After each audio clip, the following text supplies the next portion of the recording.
নিজেদের আকাশ প্রতিরক্ষা নজরদারি ব্যবস্থা ব্যাপক শক্তিশালী করছে নেটো।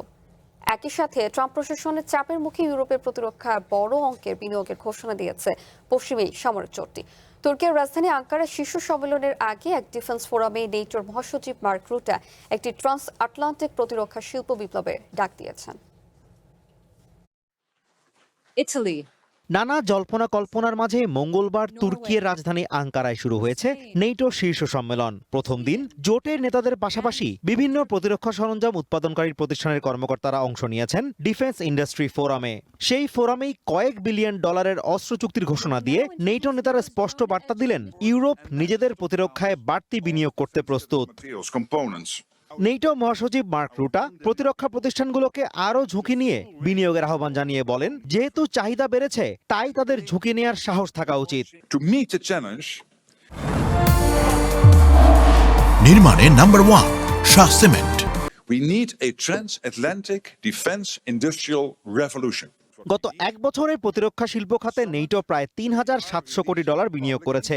এখন বার্ষিক 40 লাখ আর্টিলারি শেল তৈরির সক্ষমতা অর্জন করতে চান জোটের নেতারা। এরই অংশ হিসেবে নতুন কৌশলগত পরিবহন বহর চালু করতে যাচ্ছে নেটো, যেখানে যুক্ত হচ্ছে অত্যাধুনিক A400M বিমান। নজরদারি বাড়াতে নরওয়ে, ফিনল্যান্ড, জার্মানি এবং ডেনমার্ক প্রথমবারের মতো 5টি MQ-4C ট্রাইটন ড্রোন কেনার চুক্তি করেছে। ইতালির সিসিলিতে থাকা বর্তমান ফিনিক্স ড্রোনের সাথে মিলে এগুলো নেটোর আকাশসীমায় নজরদারি চালাবে। এই ড্রোনগুলো টানা 30 ঘন্টারও বেশি সময় আকাশে উঠতে পারে।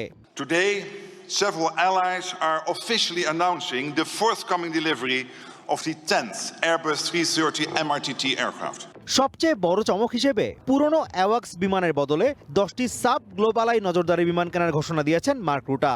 এক্ষেত্রে আমেরিকার বোয়িংকে পেছনে ফেলে চুক্তিটি জিতেছে সুইডিশ প্রতিষ্ঠান সাবের প্রধান নির্বাহী মাইকেল জোহানসন জানান, দ্রুত চুক্তি হলে 2030 সালের মধ্যেই তারা বিমান সরবরাহ শুরু করতে পারবেন, যার প্রতিটির মূল্য পড়বে প্রায় 40 থেকে 45 কোটি dollar. Now, if NATO contracts us quickly, it will be able to deliver these to start the deliveries in 2030. এদিকে জার্মানি এবং ইউরোপের অন্যান্য দেশের সাথে যৌথভাবে অস্ত্র তৈরির আলোচনা করছে America.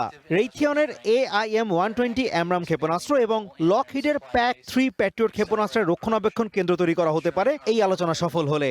I'm proud to announce a major initiative to secure, scale and modernize the supply chain of one of the world's most critical air combat and air defense munitions, the AMRAAM.